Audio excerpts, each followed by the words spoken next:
దేశంలోని మధ్యతరగతి ప్రజల కోసం ఆప్ జాతీయ కన్వీనర్ ఢిల్లీ మాజీ ముఖ్యమంత్రి కేజ్రీవాల్ 7 పాయింట్లతో కూడిన మేనిఫెస్టోను ప్రకటించారు. విద్యారంగ బడ్జెట్ను 2% నుంచి 10%కి పెంచడం, ప్రైవేటు పాఠశాలల్లో ఫీజుల నియంత్రణ, మధ్యతరగతి కుటుంబాలకు అందుబాటులో ఉండేలా ఉన్న ఉన్నత విద్యకు రాయితీలు కల్పించడం, ఆరోగ్య బడ్జెట్ను దేశ జీడీపీలో 10%కి పెంచడం, ఆరోగ్య బీమాపై పన్ను ఎత్తివేస్తామన్నారు.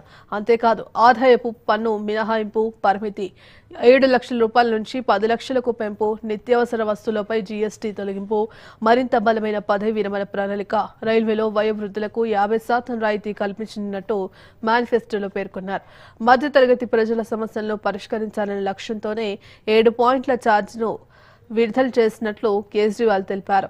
భారత ఆర్థిక వ్యవస్థలో మధ్యతరగతి కుటుంబాలే కీలకమని, అయినా వారిని ప్రభుత్వాలు నిర్లక్ష్యం చేస్తున్నాయన్నారు. మధ్యతరగతి ప్రజలను కేవలం పన్నుల కోసమే వినియోగించుకుంటున్నారన్న ఆయన వారిని పన్ను ఉగ్రవాద బాధితులుగా పేర్కొన్నారు.